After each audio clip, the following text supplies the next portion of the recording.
Hello students, welcome to my channel. हम class 7th history chapter second new kings and kingdom study कर रहे थे। मैं इसका फर्स्ट पार्ट आपको स्टडी करवा चुकी हूँ। अगर आपको कुछ डाउट है उसमें तो आप मेरे से कमेंट सेक्शन में कमेंट कर पूछ सकते हैं। अगर आपने नहीं देखा है तो मेरे वीडियो चैनल पर जाकर देख सकते हैं।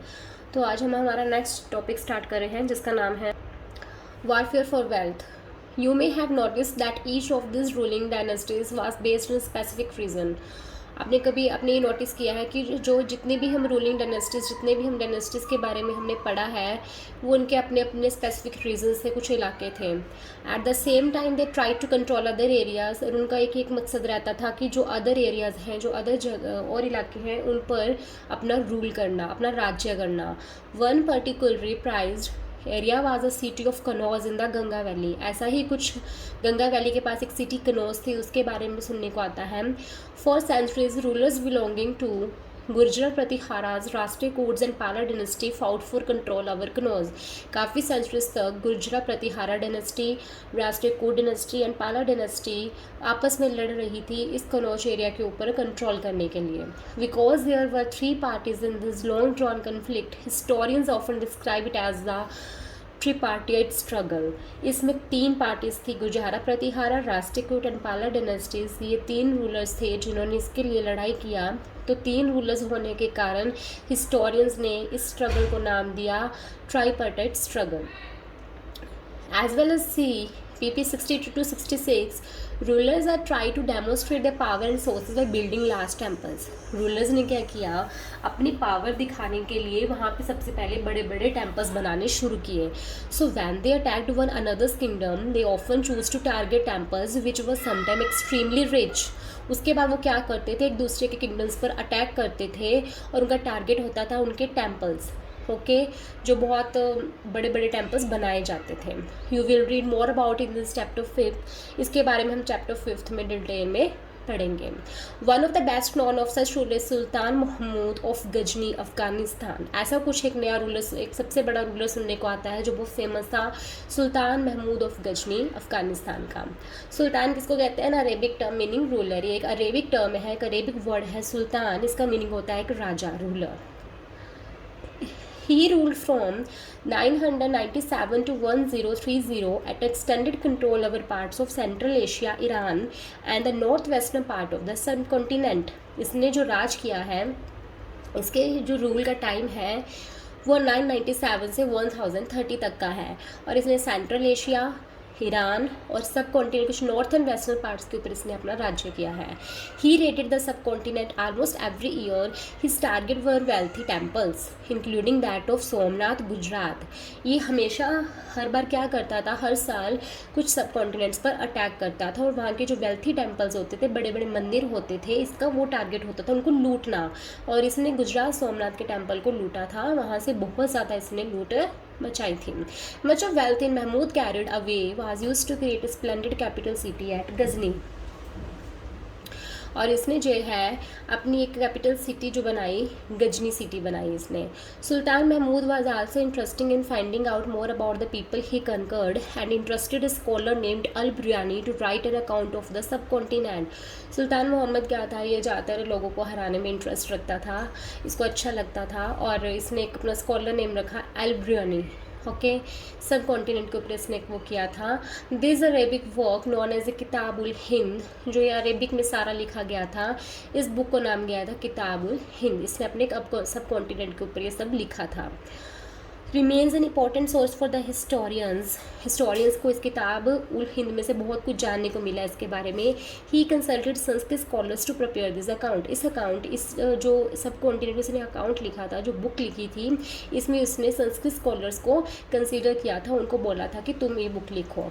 Other kings who against in warfare included the Chahamanas, later known as a Chauhans, who ruled over the region around Delhi and Ajmer. और कुछ राजा के बारे में सुनना आता है, जैसे चहमानाज, जिनको बाद में चौहान के नाम से जाना जाने लगा। इन्होंने दिल्ली और अजमेर के इलाकों में अपना राज किया।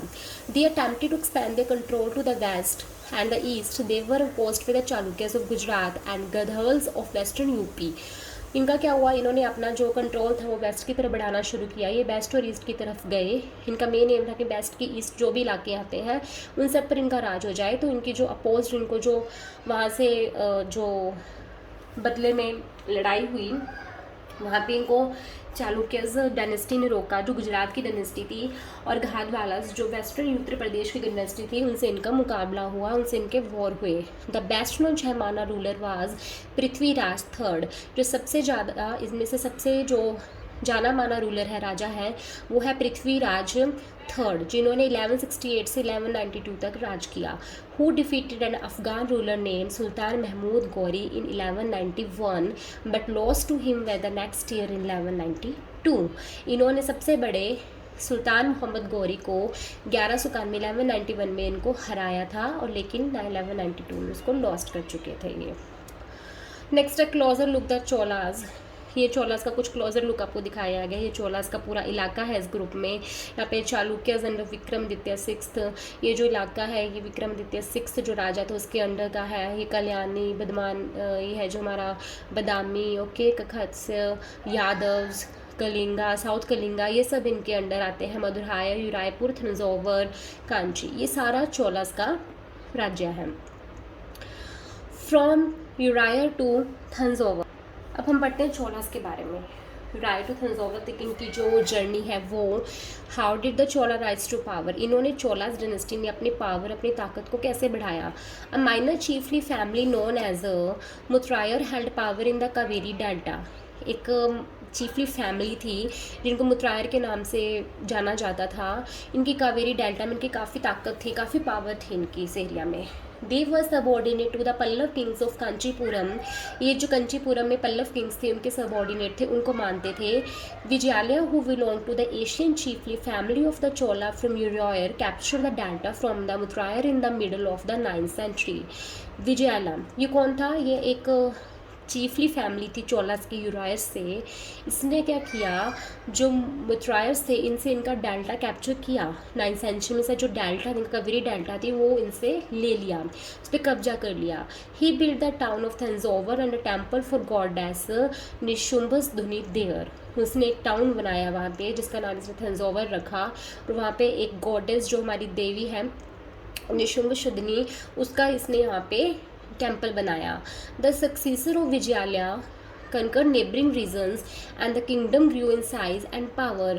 जो विजयालय के सक्सेसर्स थे उन्होंने कुछ आसपास के जो इलाके थे उनको जीता, और जो उनका राज था बहुत बड़े, धीरे धीरे उनके जो राज का साइज वो बढ़ता गया, और पावर, उनकी जो ताकत थी वो बढ़ती गई। The Pandyan and the Pallava territories to the south and north were made part of this kingdom. साउथ में जो टेरिटरीज देखने को मिली वो पांड्यान्स एंड पल्लव्स की थी, और नॉर्थ जो इनके किंगडम का पार्ट था। Rajaraja first consider the most powerful Chola ruler. Rajaraja first ये भी एक काफ़ी पावरफुल चोला रूलर रह चुका है। Became king in 985 and expanded control over most of this areas. वो 985 में राजा बना और उसने काफ़ी एरियाज पर अपना कंट्रोल किया। He also reorganize the administration of the empire. उसने उस राज के अपने एम्पायर का उसने एडमिनिस्ट्रेशन बनाया। Rajaraja son Rajendra first continued his policies and even raided the Ganga valley, Sri Lanka and countries of south east Asia, developing a navy for this expedition. Rajaraja का बेटा था राजेंद्र फर्स्ट, उसने अपने पिता की पॉलिसीज को अपनाया, उन्हीं के रूल्स पे चला, और उसने गंगा वैली, श्रीलंका और साउथ ईस्ट एशिया, इन सब जो जगह थी इनको हड़प लिया, उनके ऊपर राज कर लिया, और एक अपनी नेवी बनानी स्टार्ट की। Splendid temples and bronze sculptures. The big temple of Thanjavur and Gangaikonda Cholapuram built by Raja Raj and Rajendra are architectural sculpture marbles। जो थंजावुर और गंगाकोंडा चोलापुरम के जो टेम्पल्स हैं वो राजा राज और राजेंद्र के द्वारा बनाए गए हैं, और ये बहुत बड़े बड़े टेम्पल्स हैं। ओके, इनमें जो स्कल्पचर मार्बल्स वगैरह यूज़ किए गए हैं, और पूरा आर्किटेक्ट पूरा नक्शा बनाया गया पहले, फिर उनको बनाया गया।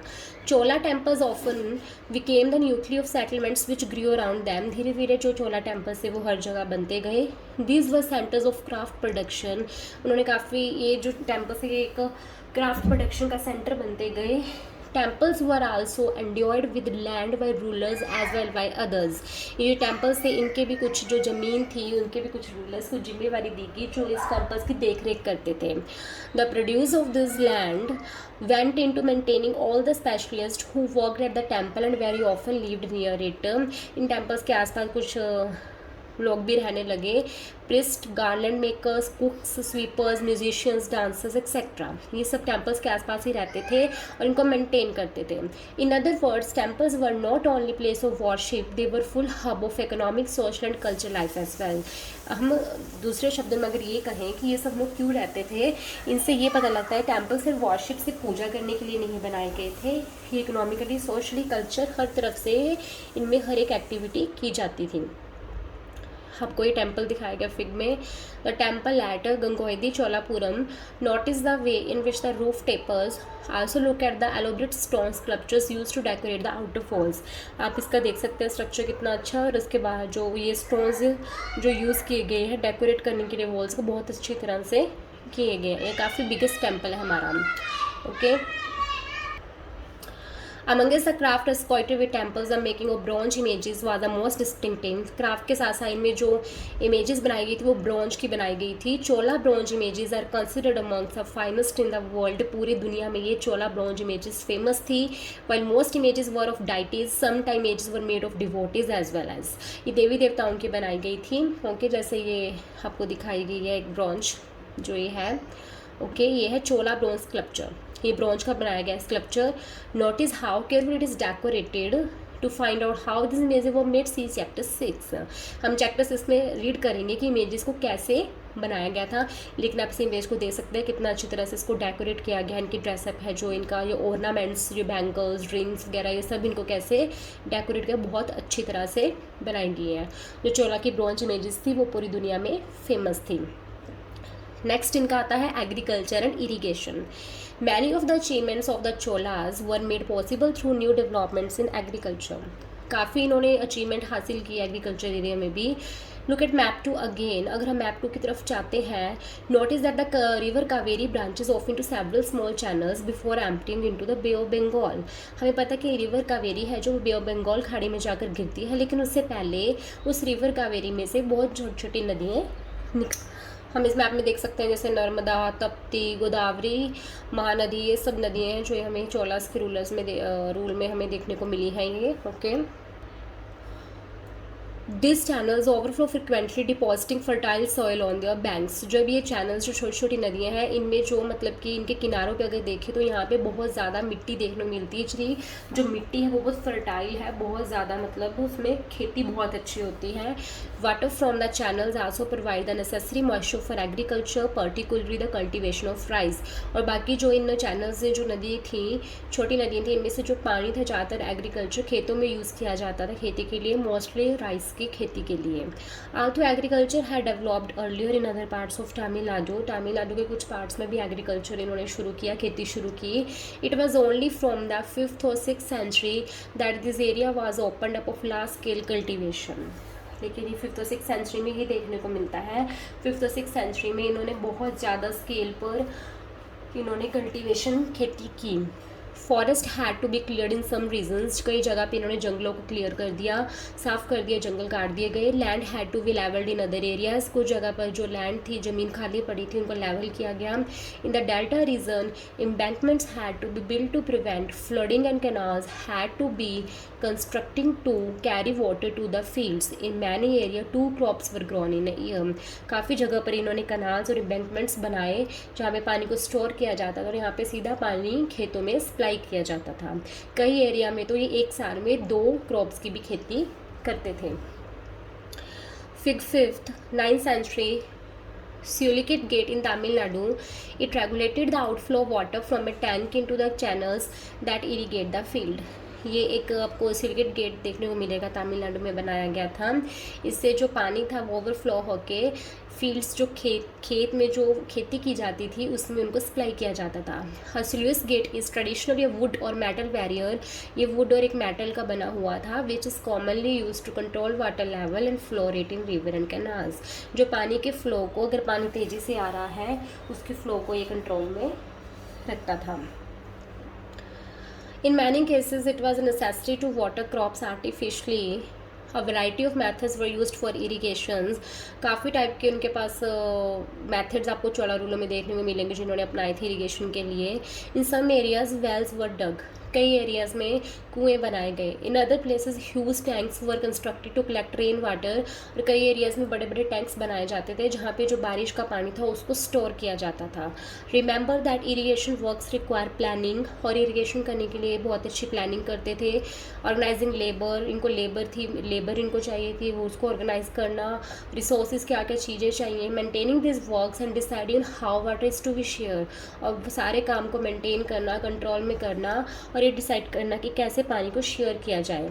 Most of the new ruler as well as people living in villages took an active interest in this activities. जैसे नए नए राजा आए और जो गांव में लोग रहते थे उन सब ने इन एक्टिविटीज़ में बहुत इंटरेस्ट दिखाया और इरिगेशन में बहुत बड़ी इन्होंने अपनी अचीवमेंट हासिल की. आज हम यहाँ तक की स्टडी करते हैं. हमने चोलास के बारे में, उनके इरिगेशन, टेम्पल्स, एग्रीकल्चर के बारे में हमने स्टडी किया. हम नेक्स्ट वीडियो में फिर इनके कुछ टॉपिक्स इनके बारे में हम स्टडी करेंगे. अगर आपको यहाँ तक कोई डाउट है तो आप कमेंट सेक्शन में कमेंट करके पूछ सकते हैं.